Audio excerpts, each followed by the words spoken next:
Olá a todos, meu nome é Camila, sou aluna de doutorado da pós-graduação em Engenharia Mecânica da Unesp Campus de Bauru, na linha de pesquisa de modelagem e projeto de sistemas mecânicos, sob a orientação do professor Dr. Paulo Palpites.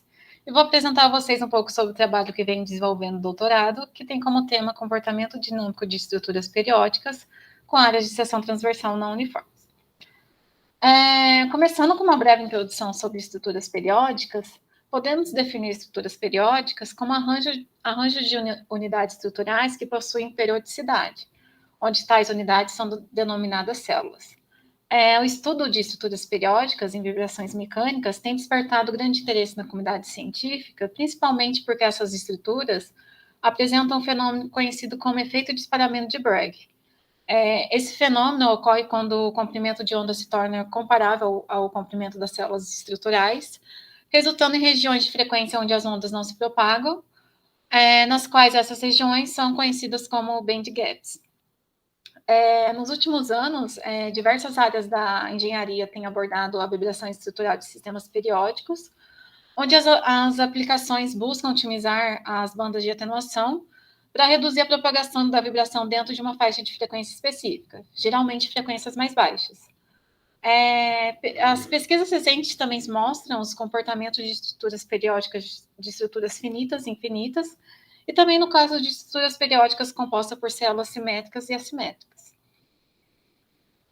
Diante deste contexto, viemos trabalhando com o estudo de propagação de ondas longitudinais em barras, a fim de obter o chamado band gaps em estruturas periódicas monoacopladas, onde a barra é composta de estruturas periódicas finitas, com áreas transversais que variam exponencialmente. As figuras A, B, C e D do slide correspondem às células simétricas e assimétricas do estudo. E para este estudo, as estruturas foram modeladas utilizando as matrizes de rigidez dinâmica e receptância, e também utilizamos a matriz de transferência para determinar as propriedades da estrutura com base na transmissibilidade de uma única célula. Analisando, então, a transmissibilidade de deslocamento das estruturas, o primeiro caso analisado é o das células simétricas, que apresentam a mesma transmissibilidade. A linha azul é a resposta da transmissibilidade de deslocamento de uma célula, e a linha cinza é de 3 células. Os pontos vermelhos fornecem o limite da banda de parada, e o quadrado preto fornece a frequência de atenuação máxima dentro da faixa de frequência. Ao analisar a resposta do primeiro caso, observamos que com o aumento do número de células, esse aumento não interfere nos limites inferior e superior da banda de parada, que continue com os mesmos valores. Já a atenuação máxima tem um aumento com o aumento do número de células. O segundo caso analisado é o das células assimétricas com a configuração da figura C. Observamos que, com o aumento do número de células, os limites inferior e superior da banda de parada diminuem. Já a atenuação máxima tem um aumento significativo com o aumento do número de células.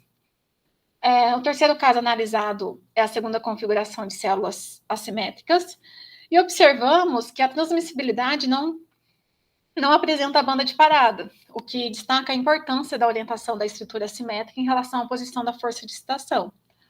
Assim, observamos que para que a estrutura celular assimétrica apresente a banda de atenuação, é necessário orientar o lado mais fino da estrutura ao lado da força de excitação. Então, analisando as respostas de transmissibilidade de células simétricas e assimétricas que apresentam a banda de parada, observamos também que a transmissibilidade de células assimétricas apresenta uma banda de parada mais ampla, no entanto, em uma faixa de frequências mais altas. Em relação à atenuação máxima, observamos que as células assimétricas apresentam uma maior atenuação. Porém, essas atenuações se encontram em frequências mais altas. Também observamos que, diferentemente das células simétricas, a estrutura com células assimétricas não apresenta apenas uma banda de atenuação. Ela apresenta bandas de atenuações intervaladas em toda a faixa de frequência. E para a validação e o melhor entendimento do comportamento da estrutura, analisamos no software de elementos finitos ANSYS a deformação máxima da barra contendo 3 células. Essa análise foi feita nos limites de banda de parada e na frequência de atenuação máxima. Também analisamos as respostas da transmissibilidade em relação aos valores de beta, primeiramente para células simétricas. Observamos que à medida que beta aumenta, a atenuação máxima e a banda de parada aumentam. E observamos também um pequeno deslocamento da banda de parada e da atenuação máxima para frequências mais altas.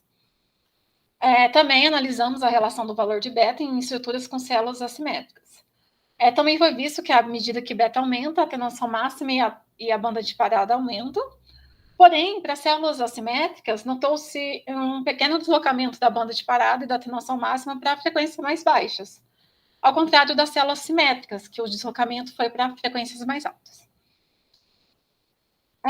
Enfim, essas foram as análises feitas até aqui, onde foi analisado, então, o comportamento dinâmico das estruturas periódicas simétricas e assimétricas, onde foi vista a importância da orientação da estrutura com célula assimétrica para a obtenção da banda de atenuação.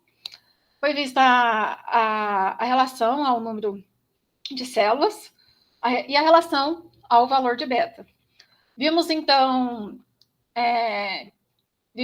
que os resultados obtidos até aqui são válidos para atenuação de vibração e apresentam atenuação de vibração em bandas de frequência distintas entre si. Então, para trabalhos futuros, pretendemos obter os resultados experimentais e também relacionado a barras, pretendemos realizar um estudo das estruturas periódicas com adição de um absorvedor dinâmico de vibrações, a fim de obter uma otimização da banda de atenuação e da atenuação máxima. Também pretendemos estudar comportamentos de estruturas periódicas com áreas transversais que variam exponencialmente em relação a vigas de flexão. Gostaria de agradecer a atenção de todos e o apoio financeiro da Unesp, CAPES e FAPESP para o desenvolvimento do trabalho. Obrigada.